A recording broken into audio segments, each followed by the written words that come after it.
Velour tracksuits! Yeah! Comfortable. Fashion is cyclical and ever-changing. Which weird fashion trend do you think could make a comeback in the 2020s? Let us know in the comments. Number 10.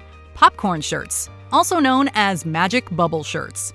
These unique shirts became popular because of their one-size-fits-all tendency during the late 90s and early 2000s. They look like they're stitched for an infant, but they can fit an adult of almost any size. They revert back to their original size when bounced enough times. This stretchy material can be dressed up, dressed down, and scrunched into a ball. On paper, it's versatile and great for travel. As a style item, however, the texture can make your skin resemble a gravelly road. It gives most people a lumpy look. In other words, it's not sleek or flattering, which hopefully will prevent it from ever becoming a classic.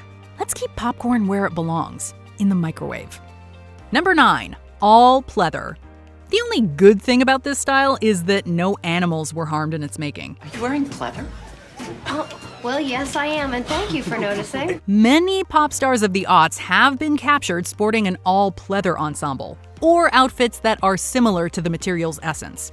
Though Britney Spears' all-red catsuit from the Oops, I Did It Again music video was actually made of latex, according to her stylist, it still replicates the vinyl synthetic leather look that appears totally out of place when replicated in real life.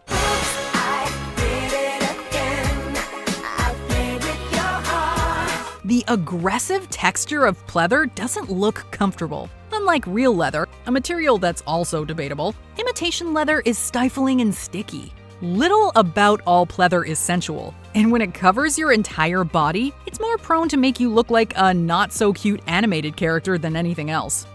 Number 8. Ed Hardy T-shirts. Wait a minute. An Ed Hardy t-shirt? Ed Hardy was born to be an artist, drawing from the age of 3 and using skin as his medium. He studied under Japanese mentor Kazuo Oguri, which helped make his style stand out in the West. He was eventually discovered by businessman and fashion designer Christian Audigier, who printed his design onto clothing and saw it worn by celebrities during the first decade of the 21st century. While it may once have been in fashion, the bold and busy style of these tattoo and Japanese-influenced images is more likely to distract the viewer from the person wearing it these days. Its rebellious and font-filled quality makes it more of a passing trend. Ed Hardy t-shirts need to stay where they belong, in the past.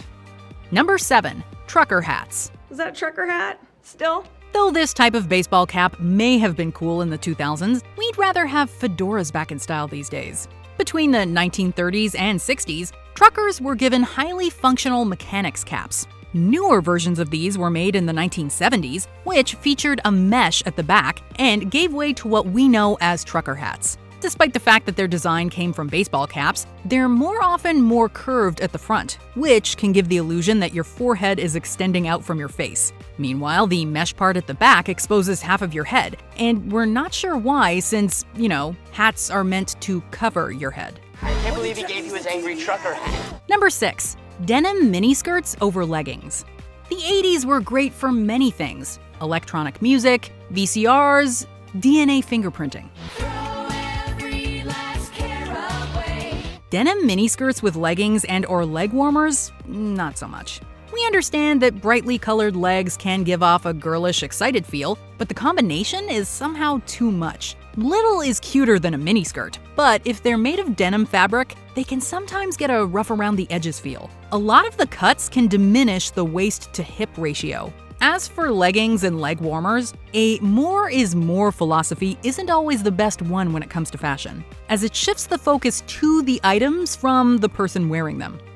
Number 5. Velour tracksuits. Velour tracksuits! Yeah! Comfortable. Like the 80s, we adore many things about the 70s, such as disco, bell-bottoms, and second-wave feminism. But velour tracksuits? We're not so sure.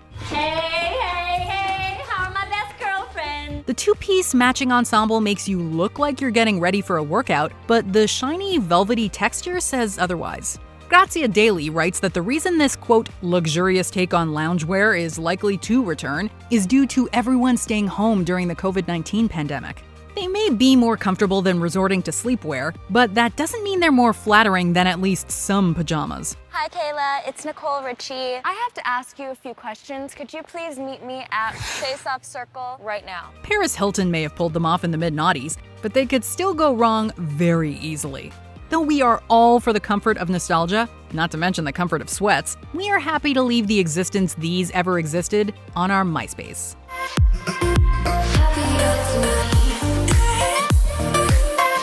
Number 4. Crocs. Relax.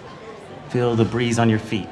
That's why Crocs have holes in them. Some say Uggs are the ugliest kind of shoes, but at least they're super functional and comfy. Crocs, on the other hand, are easily replaceable and are much cheaper looking, especially with their overly bright colors and plasticky material. When it comes to aesthetics, the ventilation holes give the shoes an overall funny appearance. And because there aren't that many holes to begin with, and they aren't even that big, your feet are mostly missing out on fresh air. Meanwhile, your heels aren't secure when they're in Crocs, which can make you prone to toe issues. I wear my heart on my sleeve and my Crocs on my feet. Open-toed sandals and flip-flops are probably better for your feet and better looking overall, especially since Crocs kind of look a bit like toys. Number 3. Visible underwear.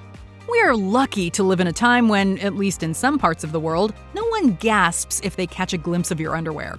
It's no big deal after all. However, forcing the sight of your intentionally visible thong, also called a whale tail, on others is another fashion trend from the 2000s we don't really want to embrace. While visible bras can strike up a hint of sexiness and mystery, underwear doesn't exude the same vibe. Unless done very thoughtfully and tastefully, a visible underwear strap can be a distraction from your otherwise well-put-together outfit, and it isn't always flattering. Number 2. Low-rise pants. Worst case scenario, Wanda removes my free will and puts me in ultra low-rise jeans. While low-rise pants look amazing with the right body type, they can leave a lot hanging, if you know what we mean. Most people want their pants to be comfortable and functional. If they can eliminate a muffin top and give your booty a nice finish, then all the better. High-rise pants are able to do these things, as well as cinch in your waist to show off an hourglass figure. Because they finish higher up on the waist, they give the illusion of longer legs. Well, don't worry about it, because you're fired. Low-rise pants, often paired with G-strings and thongs, are unfortunately prone to muffin tops and are far less forgiving with exposed midriffs. While we appreciate their appeal, we hope they are not making a comeback anytime soon. Before we unveil our number 1 pick, here are some honorable mentions. Hammer pants. Popularized by MC Hammer, they make your legs look like they end at your knees. Yo, I told you can't touch this. Crystal-encrusted or rhinestone-emblazoned slogan belts and buckles. This kind of bling is unacceptable past age 12.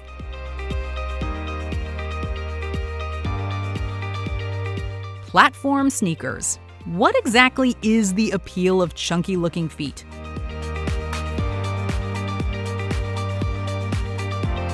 Peasant skirts. Comfy, but not a classic. Every day we'd take a walk, and I'd jabber on like a monkey in a tree, and she'd listen about ping-ponging and shrimping and Mama making a trip up to heaven. I did all the talking. Jenny most of the times was real quiet. Newsboy caps. They were only cute on newspaper delivery kids in the early 20th century.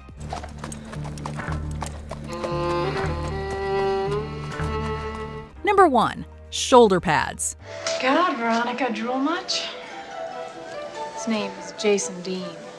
He's in my American history. This is likely the fashion trend that flashes before your eyes when you think of the 1980s. Covered in fabric, this padding is found, as the name suggests, in the shoulder area of clothing, whether that be a jacket, blazer, skirt, blouse, or dress. I heard from Daddy how you're taking over the house. I love you, you know that. But how could you do something so horrible? By giving the appearance of wider shoulders, shoulder pads can also make your back look straighter. This broadening of your shoulders may also make the waist look smaller by comparison, but in real life, they don't always work. They can be boxy and stiff. She's cheerleading 5 days a week, and yet you still have her taking gym class. If paired with a huge jacket and a fluffy necktie, shoulder pads can be overwhelming. Though they have previously been linked to power dressing for women, there are many more flattering styles we can all try these days. You're bluffing, Crystal. You know you are. Am I? Watch me. Did you enjoy this video? Check out these other clips from MsMojo, and be sure to subscribe and ring the bell to be notified about our latest videos.